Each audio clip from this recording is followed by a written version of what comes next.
हरिः ओम श्रीं गुरुभ्यो नमः। गुरुशरणालये हर हर नमः पार्वती पदये हर हर महादेव தென்னாற்றுடைய சுகனை போற்றி எண்ணாற்றவருக்கும் இறைவா போற்றி கற்பக விநாயகம் பஜே மகா கணபதி வெற்றிவேல் முருகனுக்கு அரோகரா. வணக்கம். மலேசியா திருநாட்டில் இருக்கும் பக்ததீபர்களுக்கு அன்பான வணக்கத்தை தெரிவித்துக் கொள்கிறோம். வருகிற 20ஆம் தேதி 9வது மாதம் 2020 அன்று நிகழும் மங்களகரமான சுபஸ்ரீ சார்வாரி வருடம் தெட்சிணாயனம் சுபருது கன்னிகா மாதம் பானுபாசராக சுக்லபட்சம் கிருத்திகை திதி என்று சுவாதி நட்சத்திரமும் மகேந்திர யோகமும் சுபகரணமும் கூடிய சுபயோக சுபகணத்தில் எல்லாம் வல்ல ஸ்ரீ பாலதண்டாதபாணி சுவாமிக்கு நூதன அங்கி வைபவம் விழாவானது ரொம்ப சிறப்பாக நடைபெறும். அதனைத் தொடர்ந்து பக்த மீன்பர்கள் அனைவரும் திரளாக இந்த விழாவிற்கு வந்து கலந்து கொள்ளுமாறு மிக பணிவுடன் கேட்டுக்கொள்கிறோம்.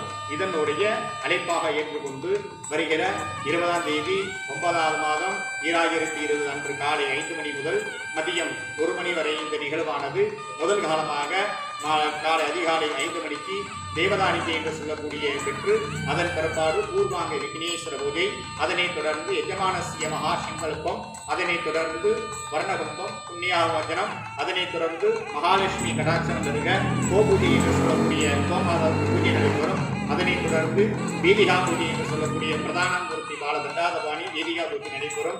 அதனைத் தொடர்ந்து மகா பாலதண்டாதபாணியின் மூலமந்திர ஜனயாகம் நடைபெறும். அதனைத் தொடர்ந்து 8 மணி முதல் 9 மணி வரைக்கும் எல்லாமல்ல பிரதானமூர்த்தி அருள்மிகு ஸ்ரீ பாலதண்டாதபாணிக்கு பால்கூட நிகழ்வு என்று சொல்லக்கூடிய பால்கூட வைபவம் நம்மளுடைய ஆலயத்தில் உள்பிரகாரம் வந்து சுவாமி பாலதண்டாதபாணிக்கு மகாபிஷேகம் நடைபெறும், பால்கூட வைபவம் நடைபெறும். அதனைத் தொடர்ந்து சுவாமிக்கு மகாபூர்ணாகுதி நடைபெற்று தீபாரணை முடிந்து அதன் பிறப்பாடு மங்கள வாத்தியம் முழங்க சுவாமி பிரதான தண்டாதபாணி கலசமா என்று சொல்லக்கூடிய ஆலயம் பிரகாரம் உட்பிரகாரம் வந்து சுவாமிக்கு பிரதான கலசாபிஷேகம், அதனைத் தொடர்ந்து மகா தீபாரணை நடைபெறும். அதனைத் தொடர்ந்து விசேஷ பூஜை, அதனைத் தொடர்ந்து மகா அன்னதானம் நடைபெறும்.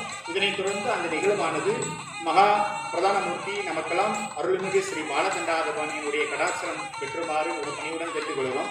ஏன் என்றால் நூதன வெள்ளி இங்கி கவசம் அப்படின்ற கட்டால் முருகப்பெருமானுக்கு அந்த வில்லியிலே வந்து அங்கங்கள் சாத்தி அதை வந்து என்னைக்காவது ஒரு முறை, அதாவது சொல்ல போனால் இந்த வள்ளி அங்கின்றது வந்து இப்போ செய்யக்கூடிய தத்துவம் தான். அதனால பக்த மீன்பர்கள் எல்லாருமே இந்த 12 வருடத்துக்கு ஒரு முறை கும்பாவாசனை செய்யும் போது மூலஸ்தானத்துக்கு சென்று எப்படி என்ன காப்பு சாத்துறாங்களோ அதே போல இந்த அங்கியை வந்து பக்த மீன்பர்கள் எல்லாமே புஷ்பத்தை வச்சு அவருடைய பாதத்தை தொட்டு நமஸ்காரம் செய்து உங்களுடைய பிரார்த்தனை, உங்களுடைய வேண்டுகோள், உங்களுடைய அத்தனை பிரார்த்தனை, அந்த பிரார்த்தனை எல்லாமே ஸ்ரீ பாலதண்டாதபாணி கீழ் வைப்பார். அதனால் எல்லாருமே அந்த அங்கியை தொட்டு நமஸ்காரம் செய்து அதுக்கு பிறப்பாடு பிரதானமூர்த்தி ஸ்ரீ பாலதண்டாதபாணிக்கு சாத்தி ஏக சர்வ அலங்காரத்துடன் ராஜோபச்சார பூஜை நடைபெறும். அதனைத் தொடர்ந்து சிறப்பாக அன்னதான பூஜை நடைபெறும்.